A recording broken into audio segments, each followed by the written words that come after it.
Gente, o momento do desfraude costuma vir aí cheio de expectativas dos pais, dos avós, da escola. Mas será que existe uma idade certa? Hoje a gente vai conversar sobre por que respeitar o tempo da criança é tão importante e como conduzir esse processo com leveza, consciência e muito carinho. Aqui comigo mais uma vez a Carolina Vilas Boas, especialista em inteligência parental e aleitamento materno. Sempre um prazer te receber aqui, Carol. Oi, Roberta. Oi para vocês aí de casa.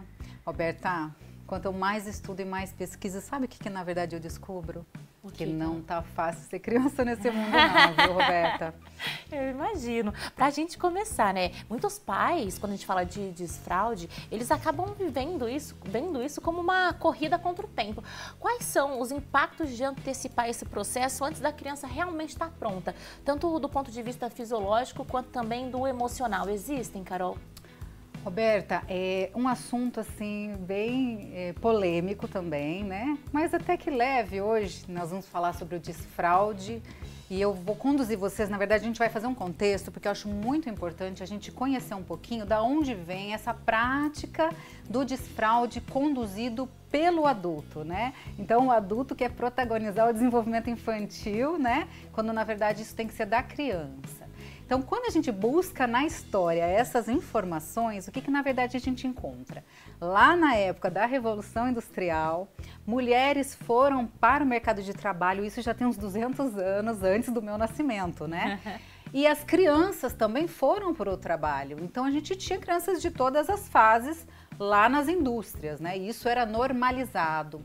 Só que, na verdade, é uma época, Roberta, que as crianças usavam fraldinhas de pano, as mulheres não tinham máquinas de lavar roupa, então as crianças eliminavam ali, né, xixi, cocôzinho e ficavam sujas.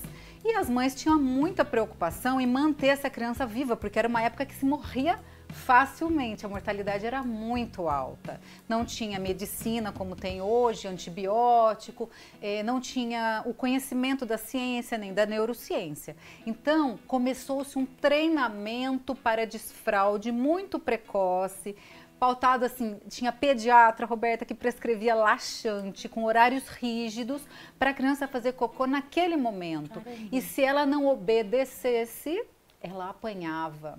Ela apanhava cruelmente para que fosse treinada para conter, para que eles tivessem controle sobre a criança.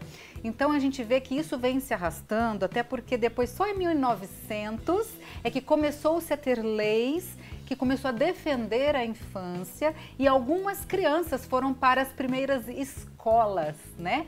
Essas escolas, elas tinham assim um objetivo. O objetivo era treinar os futuros operários. Então a criança, ela ia para a escola e ela continuou, isso 100 anos antes do meu nascimento, vamos calculando aí. Não é algo que, se você vê a sua avó, que ainda é viva, bisavó, ela fez parte dessa infância.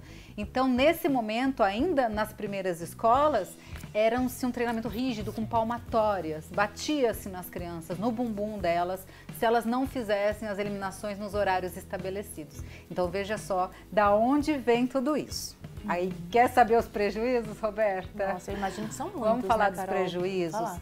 A criança, ela cria mecanismos, né? Quando ela ainda não está pronta de verdade, ela cria mecanismos com a musculatura pélvica para conter essas eliminações, para agradar os adultos, porque a criança tem necessidade básica de ser amada, de pertencer, de ser ouvida. Então ela vai fazer de tudo para conseguir atender a expectativa do adulto, quando na verdade ela não tem ferramentas para lidar com isso de uma forma ainda fisiológica e natural. Caramba, então isso impacta... Isso mexe emocionalmente, também pode dar infecções de urina repetições, né? Ela pode fazer contenção até da evacuação. Sabe aquela criança que não vai no banheiro, fica com medo, prende o cocô, faz constipação intestinal com frequência? Pois é, essa criança, ela está dizendo que ela quer ter controle sobre o próprio desenvolvimento.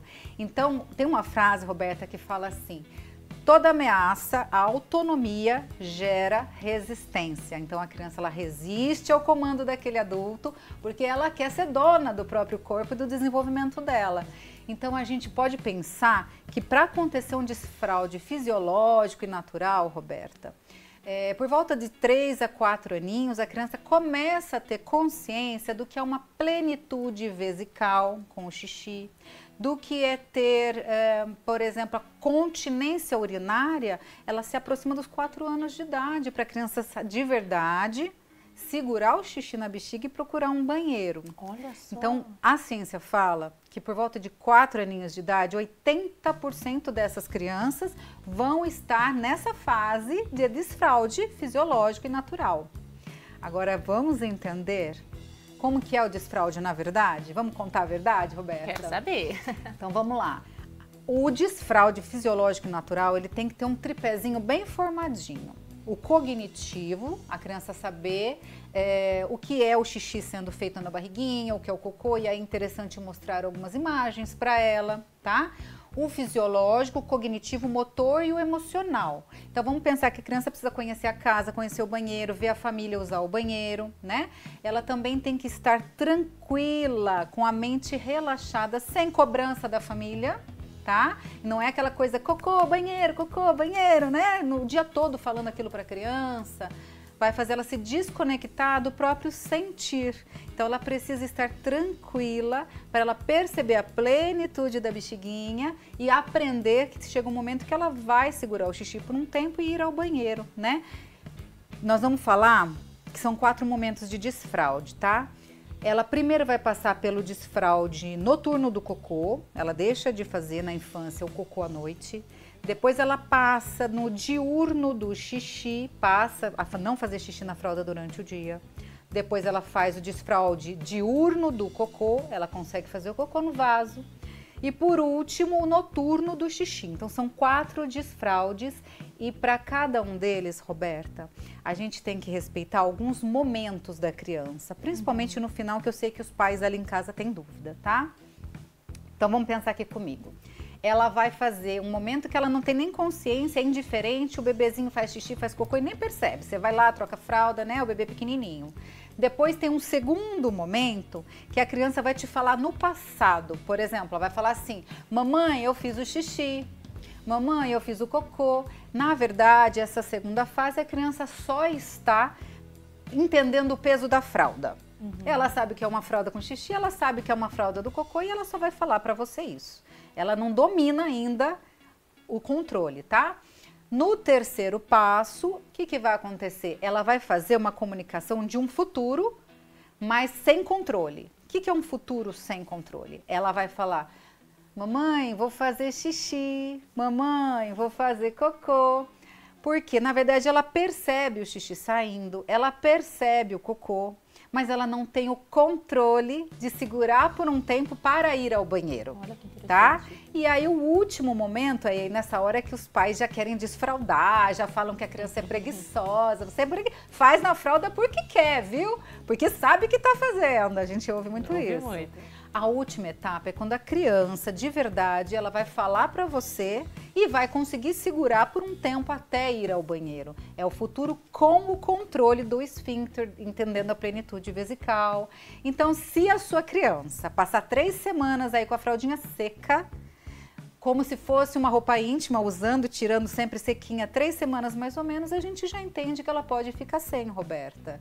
Agora, se você tira a fralda e a roupa íntima está fazendo função de fralda, está toda hora lavando a roupinha íntima, é porque a criança não desfraldou ainda, tá bom? Então, vou falar para você, Roberta, para vocês aí de casa, que se no passado a gente normalizou que criança poderia trabalhar na fábrica, hoje a gente precisa normalizar que a criança precisa de mais afeto, de mais brincar e de ter voz e ser ouvida. Com certeza, ótimas palavras aí, Carol. Isso reflete, né, na Acho que deu para entender, né, Roberta? Deu para entender bastante. É só deixar acontecer naturalmente, tá? A gente só vai ser um guia nesse processo. Tem que ser aí de forma respeitosa e também muito consciente. Exatamente. Carol, obrigada pela participação. Foi um prazer receber você aqui hoje. Mais detalhes, né, sobre esse assunto, sobre maternidade e muito mais o pessoal encontra no seu Instagram. No meu Instagram. O arroba é novo, né? Sim. Em outubro, Roberta, vamos falar de birra? Vamos falar de Mês das birra, crianças, polêmico vamos falar de aí. birra, vamos.